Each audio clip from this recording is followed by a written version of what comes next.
नमस्कार दोस्तों, स्वागत है एक नए वीडियो में। हम लोग रेलवे विज्ञान में फिजिक्स का चैप्टर वाइज वन लाइनर और उस पर आधारित न्यूमेरिकल बेस्ड एमसीक्यू देख रहे हैं आदित्य रंजन सर के बुक से। और आज का जो चैप्टर है वो है पदार्थ के सामान्य गुण। आइए देखते हैं इससे जुड़े वन लाइनर और न्यूमेरिकल बेस्ड एमसीक्यू। सबसे पहले वन लाइनर देखते हैं। वह वस्तु जो स्थान घेरती है, वह वस्तु जो स्थान घेरती है जिसमें द्रव्यमान होता है एवं जिसका अनुभव हम अपनी ज्ञानेंद्रियों से कर सकते हैं, पदार्थ कहलाती है। वह वस्तु जो स्थान घेरती है जिसमें द्रव्यमान होता है एवं जिसका अनुभव हम अपनी ज्ञानेंद्रियों से कर सकते हैं, पदार्थ कहलाती है। उदाहरण जैसे लोहा, लकड़ी, हवा, दूध, पानी इत्यादि। विसरण की बात करें तो गैस में सबसे ज्यादा, उसके बाद द्रव में, उसके बाद ठोस में। अवस्था परिवर्तन के दौरान तापमान नहीं बदलता है। अवस्था परिवर्तन के दौरान तापमान नहीं बदलता है। तरल या द्रव जो फ्लूइड वे पदार्थ है जिनमें बहने यानी फ्लो का जो है गुण होता है। द्रव यानी लिक्विड व गैस दोनों जो है वो तरल द्रव्य है। क्या है? तरल द्रव्य है। अब पदार्थ के सामान्य गुण के बारे में जानते हैं। पदार्थ का द्रव्यमान जो m है, किसी पिंड में पदार्थ की मात्रा के माप के द्रव्यमान कहते हैं।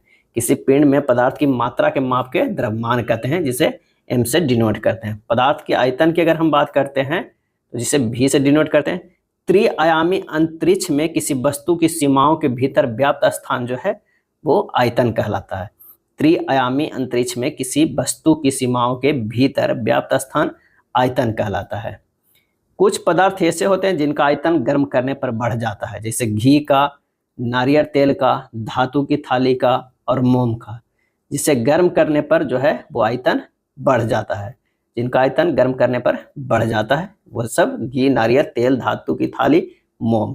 और कुछ पदार्थ ऐसे होते हैं जिनका आयतन गर्म करने पर कम हो जाता है, जैसे पानी जो बर्फ बना हुआ हो, कच्चा लोहा, बिस्मथ। बर्फ अगर बना हुआ हो तो आयतन ज्यादा है, अगर उससे गर्म करेंगे तो पिघल के पानी हो जाएगा, आयतन जो है वो कम हो जाएगा। पदार्थ का घनत्व की अगर हम बात करते हैं तो पदार्थ का घनत्व किसी पदार्थ के इकाई आयतन v तथा उसमें निहित द्रव्यमान m, उस पदार्थ का घनत्व d कहलाता है। कौन सी राशि किलोग्राम प्रति घन मीटर, किलोग्राम पर मीटर क्यूब में व्यक्त की जाती है? तो वह है घनत्व। कौन सी राशि किलोग्राम प्रति घन मीटर में व्यक्त की जाती है? तो वह है घनत्व। किसी वस्तु की प्रति इकाई आयतन का द्रव्यमान m उसके घनत्व d के रूप में मापा जाता है। यानी घनत्व d बराबर जो होगा वो क्या होगा? द्रव्यमान बटा आयतन। क्या होगा? द्रव्यमान बटा आयतन होगा, यानी m बटा v होगा। तो हमारे पास फार्मूला जो आ गया वो क्या आ गया? d बराबर m बटा v आ गया। घनत्व बराबर द्रव्यमान बटा आयतन आ गया। जैसे जैसे तापमान बढ़ता है आयतन बढ़ता है, इसलिए घनत्व जो है वो कम हो जाता है। पानी का आयतन किस तापमान पर न्यूनतम होता है? तो 4 डिग्री सेंटीग्रेड पे। जल का जो है क्या है? जल का घनत्व D अधिकतम किस तापमान पर होता है? 4 डिग्री सेंटीग्रेड पे। पानी का आयतन जो है वो किस तापमान पर न्यूनतम होता है? 4 डिग्री सेंटीग्रेड पे। घनत्व होता है 4 डिग्री सेंटीग्रेड पे। यदि पानी को 2 डिग्री सेंटीग्रेड से 6 डिग्री सेंटीग्रेड तक गर्म किया जाए तो पहले आयतन घटता है, फिर 4 डिग्री सेंटीग्रेड पर न्यूनतम हो जाता है और फिर वो बढ़ जाता है। यदि पानी को 2 डिग्री सेंटीग्रेड से 6 डिग्री सेंटीग्रेड तक गर्म किया जाए तो घनत्व पहले बढ़ता है, फिर अधिकतम हो जाता है और फिर जो है वो घट जाता है। बर्फ पिघलने के बाद पानी का आयतन कम हो जाता है, क्योंकि बर्फ का घनत्व पानी की तुलना में जो है वो कम होता है। यदि पानी से भरे गिलास में बर्फ का एक टुकड़ा डाल दिया जाए तो क्या होगा? बर्फ पिघलने के बाद गिलास में पानी के आयतन में कोई परिवर्तन नहीं होगा। क्या होगा? कोई परिवर्तन नहीं होगा। पानी का घनत्व की अगर हम बात करें तो होता है 1000 किलोग्राम पर मीटर क्यूब। बर्फ का घनत्व 900 किलोग्राम पर मीटर क्यूब होता है। अत्यधिक ठंडे क्षेत्रों में झीलों की ऊपरी सतह का पानी बर्फ में बदल जाता है, क्योंकि निचली सतह का तापमान 4 डिग्री सेंटीग्रेड होता है। अत्यधिक ठंडे क्षेत्रों में पानी के पाइप फट जाते हैं, क्योंकि जब पानी बर्फ में बदल जाता है तो उसका आयतन बढ़ जाता है और वहाँ आयतन नहीं मिलने के कारण पाइप को फाड़ देता है। खाद्य पदार्थों को रेफ्रिजरेटर में 4 डिग्री सेंटीग्रेड पर संरक्षित किया जाता है। कितने डिग्री पे? 4 डिग्री सेंटीग्रेड पे। अब आइए जानते हैं अपेक्षिक घनत्व के बारे में। जल के सापेक्ष किसी वस्तु के घनत्व को उसका अपेक्षिक घनत्व कहते हैं। जल के सापेक्ष किसी वस्तु के घनत्व को उसका अपेक्षिक घनत्व कहते हैं। अपेक्षिक घनत्व बराबर पदार्थ का घनत्व बटा पानी का घनत्व होता है। अपेक्षिक घनत्व जो होता है मात्रक विहीन और बीमा विहीन राशि है, क्योंकि यह दोनों घनत्वों का अनुपात मात्र होता है।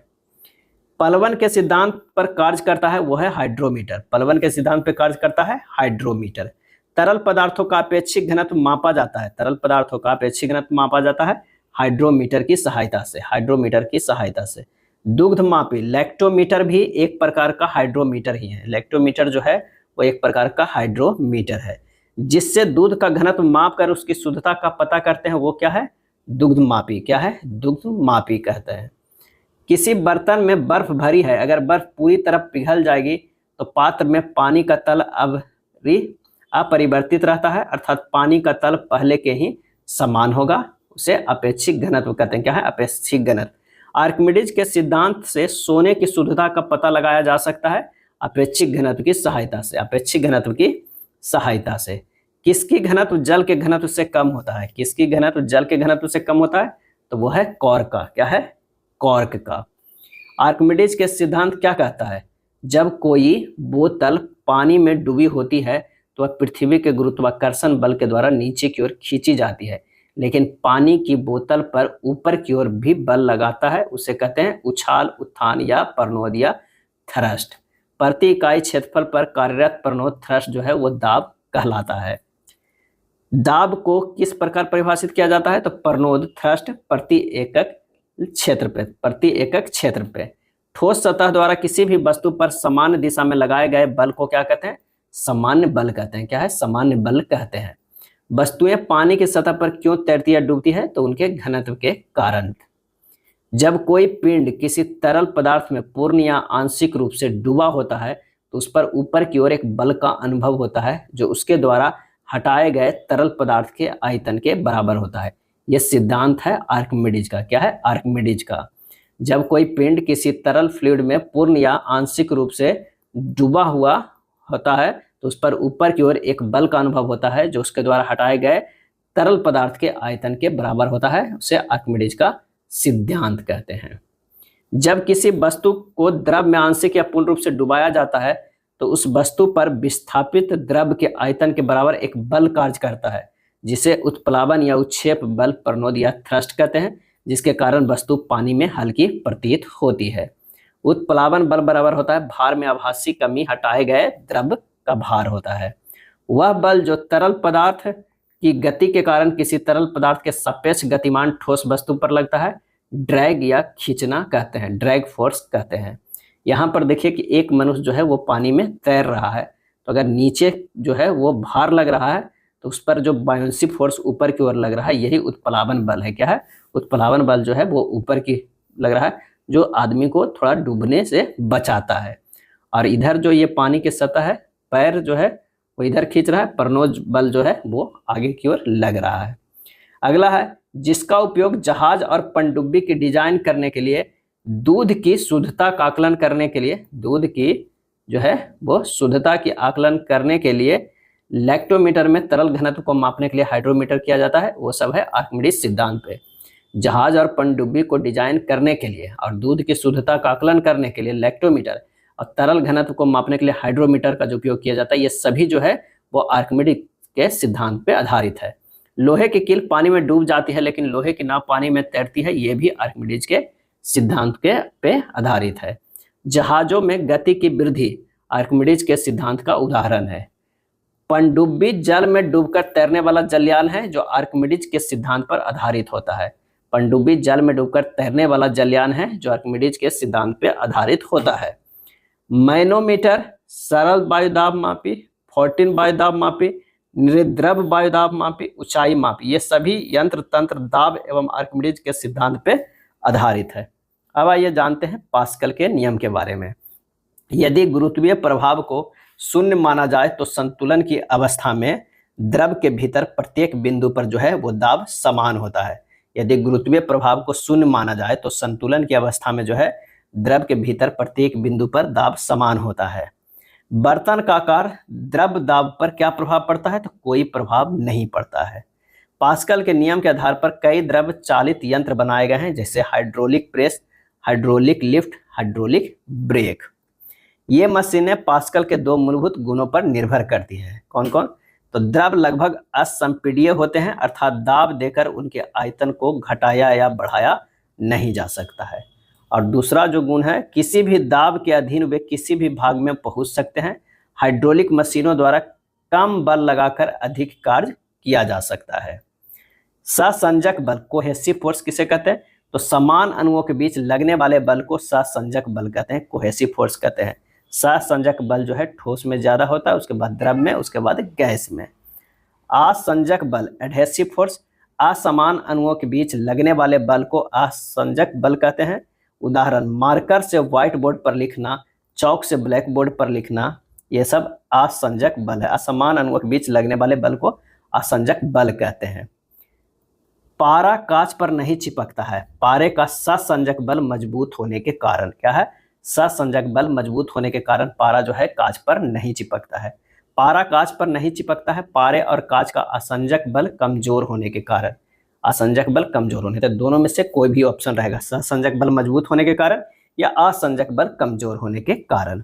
पारा कांच पर नहीं चिपकता है, जबकि पानी कांच पर चिपक जाता है, क्योंकि पारे के अणुओं के बीच लगने वाला सहसंजक बल अधिक होता है पानी की तुलना में। क्या है? पानी की तुलना में। अब आइए जानते हैं पृष्ठ तनाव के बारे में। पृष्ठ तनाव किसी द्रव का वह गुण है जिसके कारण वह अपने क्षेत्रफल को न्यूनतम बनाने की चेष्टा करता है। पृष्ठ तनाव किसी द्रव का वह गुण है जिसके कारण वह अपने क्षेत्रफल को न्यूनतम बनाने की चेष्टा करता है, पृष्ठ तनाव कहलाता है। पृष्ठ तनाव का ऐसा ही मात्रक होता है न्यूटन पर मीटर, यानी किलोग्राम पर सेकेंड स्क्वायर होता है। यदि किसी द्रव के पृष्ठ के क्षेत्रफल बढ़ाने के लिए W कार्य करना पड़े, तो द्रव का पृष्ठ तनाव T बराबर जो होता है कार्य बटा क्षेत्रफल, क्या होता है? कार्य बटा क्षेत्रफल। नोट, पृष्ठ तनाव का क्रम शहद ग्रेटर देन पानी ग्रेटर देन केरोसिन होता है। पृष्ठ तनाव जो है सबसे ज्यादा शहद का, उसके बाद पानी का, उसके बाद केरोसिन का। तापमान के बढ़ने से द्रव का पृष्ठ तनाव जो है वो घटता है। तापमान के अगर बढ़ा देंगे तापमान को, तो द्रव का पृष्ठ तनाव घट जाएगा। और कांतिक ताप पर द्रव का पृष्ठ तनाव शून्य हो जाता है। कांतिक ताप पर द्रव का पृष्ठ तनाव जो है वो शून्य हो जाता है। वर्षा की बूंदें या पारे के कण आदि गोलाकार होते हैं, क्योंकि द्रव का स्वतंत्र पृष्ठ कम से कम क्षेत्रफल घेरने का प्रयास करते हैं। ये सब पृष्ठ तनाव के कारण होता है। वर्षा की बूंदें या पारे के कण गोलाकार होते हैं। पानी से बाहर निकालने पर शेविंग ब्रश के बाल आपस में चिपक जाते हैं, पृष्ठ तनाव के कारण। क्या है? पृष्ठ तनाव के कारण। पतली सुई जिसके कारण ही पानी में तैराई जा सकती है, पृष्ठ तनाव के कारण। स्थिर जल की सतह पर मच्छरों की लार्वा तैरते रहता है, परंतु जल में मिट्टी का तेल छिड़क देने से उसका पृष्ठ तनाव कम हो जाता है, जिससे लार्वा पानी में डूबकर मर जाता है। उसे कहते हैं, किसके कारण ये सब होता है? तो ये सब भी पृष्ठ तनाव के कारण होता है। गर्म खाना या सूप स्वादिष्ट लगता है, क्योंकि गर्म सूप या खाने का पृष्ठ तनाव कम होता है, अतः वह जीभ के ऊपर सभी भागों में अच्छी तरह फैल जाता है। ये सब पृष्ठ तनाव के कारण ही होता है। जल में साबुन या डिटर्जेंट मिलाने से पृष्ठ तनाव कम हो जाता है, अतः वह मैल में गहराई तक चले जाते हैं, जिससे कपड़ा ज्यादा साफ होता है, पृष्ठ तनाव के कारण। साबुन के घोल के बुलबुले बड़े इसलिए बनते हैं क्योंकि जल में साबुन घोलने पर उसका पृष्ठ तनाव जो है वो कम हो जाता है। क्या है? पृष्ठ तनाव कम हो जाता है। समुद्र की लहरों को शांत करने के लिए उन पर तेल डाल दिया जाता है, पृष्ठ तनाव कम करने के लिए। केश नली में द्रव के ऊपर चढ़ना या नीचे उतरना केशिकत्व कहलाता है। क्या है? केशिकत्व कहलाता है।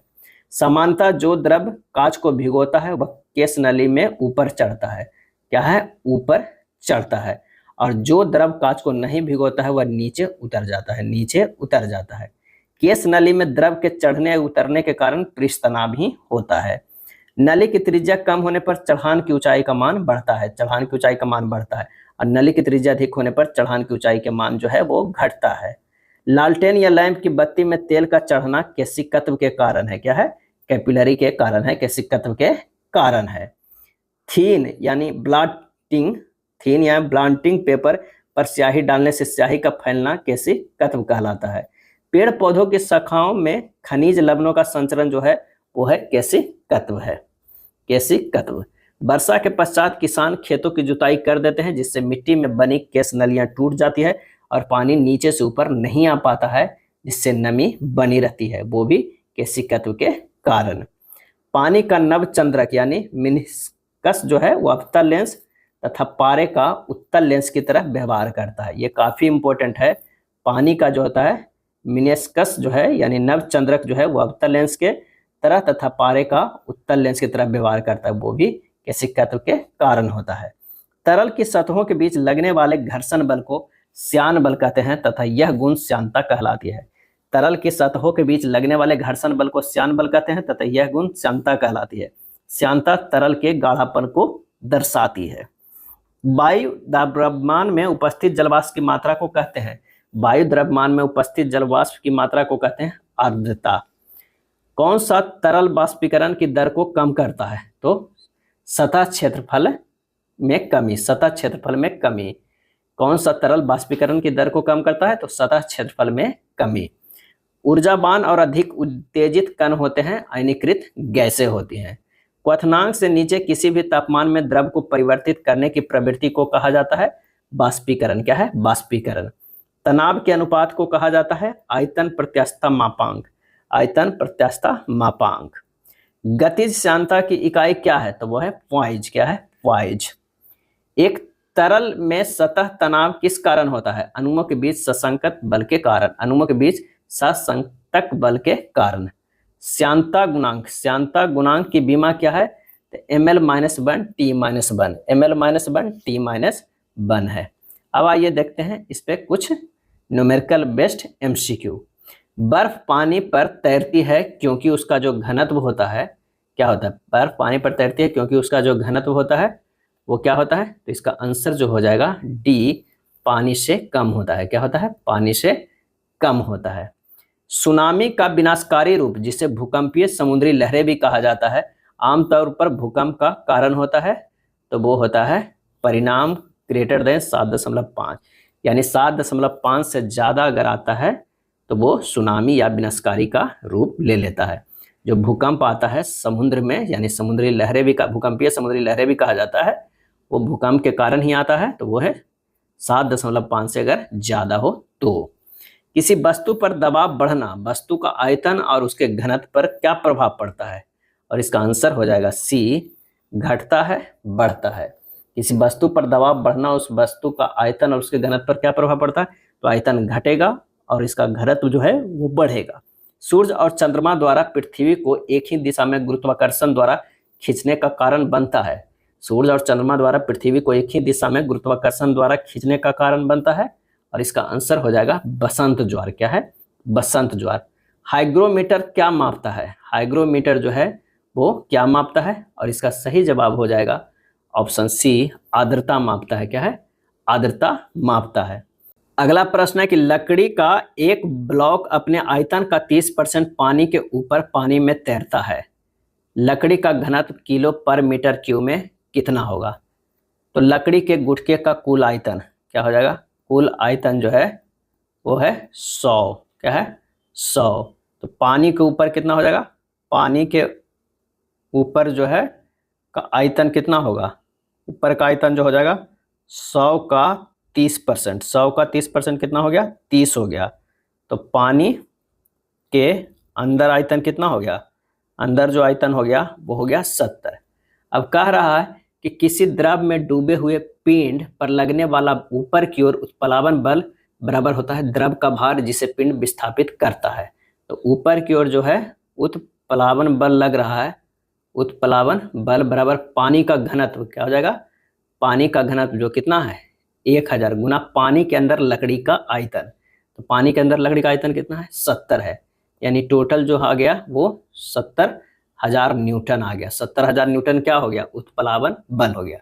अब कह रहा है शरीर द्वारा विस्थापित तरल पदार्थ का वजन बराबर लकड़ी के ब्लॉक का घनत्व गुना लकड़ी के ब्लॉक का आयतन। शरीर द्वारा विस्थापित तरल पदार्थ का वजन बराबर होगा लकड़ी का ब्लॉक का घनत्व और गुना लकड़ी के ब्लॉक का आयतन कितना है? 100 है। तो यानी लकड़ी के ब्लॉक का घनत्व अब गुना लकड़ी के ब्लॉक का आयतन, तो आयतन कितना माने हैं? 100। तो घनत्व गुना जो है वो क्या हो जाएगा? वो 100। अब बराबर जो है इधर कौन सा क्या है? तो शरीर द्वारा विस्थापित तरल पदार्थ का वजन, और वो कितना है? उत्प्लावन बल जो है ये कितना के बराबर हो गया? तो ये 70,000 न्यूटन के बराबर हो जाएगा। तो यहाँ से घनत्व बराबर निकल जाएगा। घनत्व लकड़ी के गुटके का घनत्व बराबर जो है वो निकल जाएगा कितना? तो ये हो जाएगा 70,000 न्यूटन बटा जो है ये 100 से काटेंगे तो ये आ जाएगा 700, 700। तो आंसर जो हमारा छठा के हो जाएगा वो हो जाएगा सी। क्या हो जाएगा? सी, 700 किलोग्राम पर मीटर क्यूब। 7वां नंबर प्रश्न देखते हैं। सोने की सापेक्षिक जो है घनत्व जो है 19.3 है, ऐसा इकाई में इसका घनत्व जो है वो कितना होगा? इसका सही आंसर जो हो जाएगा वो हो जाएगा कौन सा? 19.3 गुना 10 के पावर 3 किलोग्राम पर मीटर क्यूब हो जाएगा। सोने का अपेक्षिक घनत्व दिया हुआ है 19.3, तो ऐसा इकाई में इसका होगा 19.3 गुना 10 के पावर 3 किलोग्राम पर मीटर क्यूब। बर्फ का घनत्व पानी के घनत्व की तुलना में कितना होता है? बर्फ का जो है वो घनत्व जो है वो पानी के घनत्व की तुलना में कितना होता है? और इसका आंसर हो जाएगा कम होता है। 500 ग्राम द्रव्यमान वाले धातु के एक ब्लॉक को अपेक्षिक घनत्व 2.5 है। जब इसे पानी में पूरी तरह डुबाया जाएगा तो इसका स्पष्ट द्रव्यमान क्या हो जाएगा? तो धातु के ब्लॉक को पानी में पूरी तरह डुबाने पर उसका स्पष्ट द्रव्यमान जो है वो हो जाएगा कितना? तो ये आंसर जो हमारा आ जाएगा वो 300 ग्राम हो जाएगा। कितना? 300 ग्राम हो जाएगा। अब ये कैसे हो जाएगा? तो सापेक्ष घनत्व, सापेक्ष जो है घनत्व बराबर हो जाएगा फार्मूला द्रव्यमान बटा द्रव्यमान माइनस स्पष्ट द्रव्यमान हो जाएगा। यानी हो जाएगा 2 जो है 5 बराबर 500 बटा 500 माइनस m, यहाँ से m निकालिएगा ये आएगा 300 ग्राम आएगा। क्या है? 300 ग्राम। तो यही आंसर हो जाएगा सी। अगला प्रश्न है कि 50 ग्राम द्रव्यमान के एक ठोस का अपेक्षिक घनत्व क्या है जिसे पानी में पूरी तरह डुबाने पर इसका वजन जो है वो 10 ग्राम हो जाता है? तो वजन जो है 50 ग्राम पानी वजन घट जाता है कितने पे? तो वो है हो जाएगा 50 माइनस 10 बराबर 40 ग्राम। क्या है? 40 ग्राम। अपेक्षिक घनत्व कितना हो जाएगा? अपेक्षिक घनत्व बराबर हो जाएगा 50 बटा 40 यानी 1.25 हो जाएगा, 1.25। बी जो है सही आंसर हो जाएगा। यदि किसी पिंड का निर्दिष्ट गुरुत्व 1 से कम है तो वह किसके अंदर या किस पर तैरता रहेगा? और इसका आंसर हो जाएगा बी, पानी पर। निर्दिष्ट गुरुत्व 1 से कम है तो किसके अंदर या पानी पर तैरता रहेगा? किस पे तैरता रहेगा? तो वो है पानी हो जाएगा। 12 नंबर प्रश्न है कि लकड़ी के एक टुकड़े के घन जिसका भार 80 न्यूटन है के भुजा की लंबाई सेंटीमीटर में ज्ञात कीजिए। जी बराबर 10 मीटर पर सेंटीमीटर स्क्वायर है। लकड़ी का घनत्व डी बराबर 1 ग्राम पर सेंटीमीटर क्यूब है। अब क्या है? घन की भुजा जो होती है ए होती है और भुजा ए बराबर जो होता है आयतन जो है उसके 1/3 होता है। आयतन यहाँ पर जो है वो क्या दिया हुआ है? 8 दिया हुआ है। क्या है? 8 दिया हुआ है। तो 8 के जो हुआ है 1/3 क्या हो जाएगा? 1/3। तो ए बराबर कितना निकल गया? 2 निकल गया। क्या है? 2 निकल गया है। एफ बराबर कितना दिया हुआ? एफ बराबर दिया हुआ है 80 न्यूटन। क्या है? 80 न्यूटन। एफ बराबर जो हमारे पास फार्मूला होता है यह होता है एम में होता है या एम जी होता है, गुरुत्वीय त्वरण जहाँ जी है। 80 बराबर क्या है? m into 10। इससे m निकल गया, m जो हमारा निकल गया कितना निकल गया? तो वो हो गया 8 गुना 10 के पावर -3 ग्राम हो गया। क्या है? 8 गुना 10 के पावर -3 ग्राम हो गया। अब हमारे पास जो आयतन v बराबर होता है एरिया इंटू लंबाई होता है। और अगर घन की बात कहा जाए, घन के लिए क्या हो जाएगा? घन के लिए जो है एरिया बराबर एल स्क्वायर होता है। क्या है? एल स्क्वायर होता है। अब d बराबर दिया हुआ है क्या है? वो दिया हुआ 1 ग्राम पर सेंटीमीटर। d बराबर जो होता है m बटा v होता है। d के जगह पर 1 रख देते हैं, m के जगह पर जो है क्या है? m के जगह पर कितना निकाले? 8 गुना 10 के पावर -3 निकाले हैं और v के जगह पर a रखने, a जो है एल स्क्वायर यानी 2 दूनी के 4 और गुना l को l रहने देते हैं। तो यहाँ से जो हमारा l निकल जाएगा एक, ये हो जाएगा 20 सेंटीमीटर। क्या है? 20 सेंटीमीटर। यही पूछ रहा है, आंसर जो हो जाएगा बी हो जाएगा। यदि कोई पिंड सजातीय नहीं है तो उसका घनत्व किसका एक फलन है? और इसका सही आंसर जो हो जाएगा वो 13 के सी हो जाएगा। क्या होगा? सी, स्थिति। यदि कोई पिंड सजातीय नहीं तो उसका घनत्व किसका एक फलन होगा? तो वो है स्थिति का। क्या है? स्थिति का। यह था फिजिक्स का एक चैप्टर। अगर वीडियो अच्छा लगा हो तो लाइक एंड शेयर कर दीजिएगा। धन्यवाद।